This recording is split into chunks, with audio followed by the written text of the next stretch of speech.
I used to think the container was one of the least important parts of seed starting. It just held the soil, held the seed, kept everything from falling over. That was basically how I saw it. And because of that, I missed something really important. The container can create problems before the seedling even gets going. And it can also block one of the easiest beginner advantages in seed starting before you ever get the chance to use it. That's the part I didn't understand for way too long. Because later in this video, I'm gonna show you the simple payoff that containers make possible and why a bad setup can quietly ruin it before you even plant. But before that payoff made sense to me, the first thing I had to learn was you really can start seeds in almost anything. A cup, a yogurt container, some random little bowl, whatever you got. And if that's what you have, fine. I'm not against using what you have. But that flexibility can hide one of the biggest container mistakes beginners make: no drainage. And drainage matters way more than I used to think, because once water goes into the container, it needs somewhere to go. If it doesn't, the root zone can stay heavier, wetter, and more stagnant than you probably realize. And that's where things start to get misleading, because the top can look normal. The seedling might not collapse right away. Everything can look mostly fine for a bit. But underneath, the environment can be getting harder and harder for roots to live in. Roots need moisture, but they also need air. If water fills that space for too long, the root zone stops being a healthy place to grow. Exactly. And I think that's one of the easiest beginner traps to fall into. We hear, keep the soil moist, so we focus on making sure there's water. But healthy growth is not about water being present. It's about the root zone staying usable. That means moisture, yes, but also airflow, also balance, also a way for extra water to leave. And if the container has no drainage, it can quietly turn keeping it moist into keeping it swampy. And that's when you get the weird stuff: slow growth, stress, roots that never really seem happy, problems that don't always look dramatic at first, which makes them even easier to misread. Slow growth, stress, roots that never really seem happy, problems that don't always look dramatic at first, which makes them even easier to misread.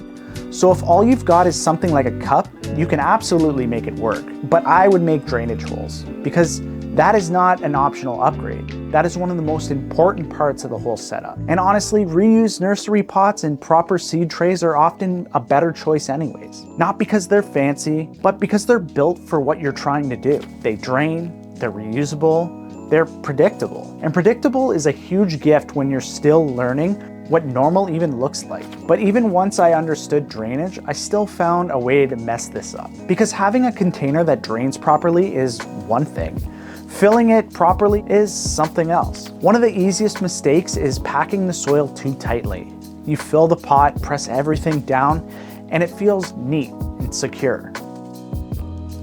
But it can also reduce airflow and make it harder for the roots to move through the mix the way that they need to. At the same time, the opposite problem isn't great either, because if you just loosely toss the soil in and leave it completely unsettled, now you can end up with gaps, uneven moisture, and poor contact throughout the container. So it's not that roots want a hard-packed block. It's not that they want loose, unstable mess either. They want contact, they want air, they want structure, they want balance.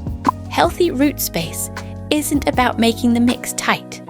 It's about making it stable enough to support the roots, while loose enough to let them move and breathe. That's the balance. And this part matters even more than I realized, because if the soil is packed badly or settled badly, it can also block that bigger payoff I mentioned earlier. Because the easier watering advantage later in this video only works well if the mix can actually take up moisture evenly. So for me, the better approach is to start with pre-moistened mix.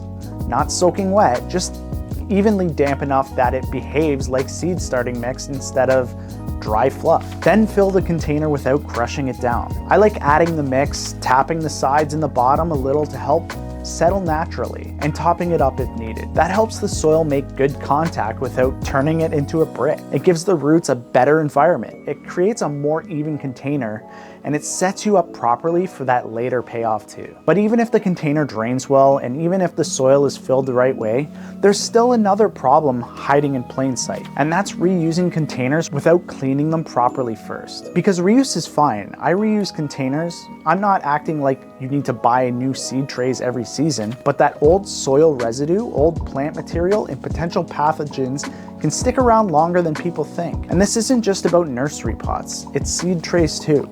Those are exactly the kinds of things you'll want to reuse year after year, which is totally fine, but only if you can actually clean them. So before I reuse containers, I want them washed properly. Warm soapy water is a good starting point. And if I want to get a little more thorough, a diluted hydrogen peroxide spray can help before washing again. The goal here isn't perfection, it's just not dragging old problems into a brand new startup. Because once the container is clean, once it drains properly, and once the mix is filled in a way that supports root health, this is where one of the easiest beginner advantages in seed starting finally starts working for you. And honestly, this is one of the biggest beginner wins for me: bottom watering.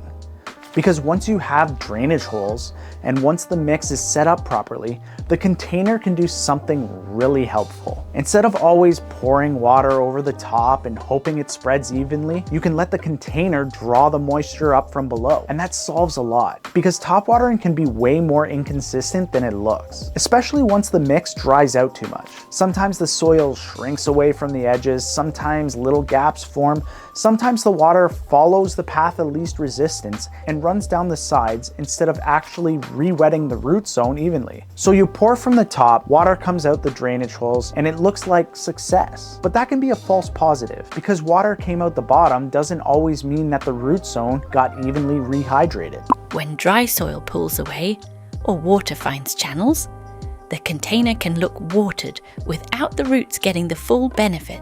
Yes, that is exactly the problem. And that's why bottom watering is such a great beginner habit. You set the container into the water, let the mix pull the moisture upward over time, and then remove it once the soil is evenly saturated. It's calmer, it's more consistent, it helps rehydrate dry mix more thoroughly, and it frees you up a bit too. You're not standing there trying to micromanage every pour from the top. You can set it up, let the container do its job, and come back and remove it when it's done. That doesn't mean it magically fixes every problem. Bad soil is still bad soil. A container with no drainage still is a problem. A dirty, reused tray is still a risk. But when the container is clean, drains properly, and is filled in a way that supports even moisture movement, bottom watering becomes one of the easiest ways to make seed starting feel more reliable. And this is actually a good place to mention SproutLog too. Because once you're tracking trays, timing, and whether things are actually ready for the next step, it helps to have a simple system that keeps the process visible.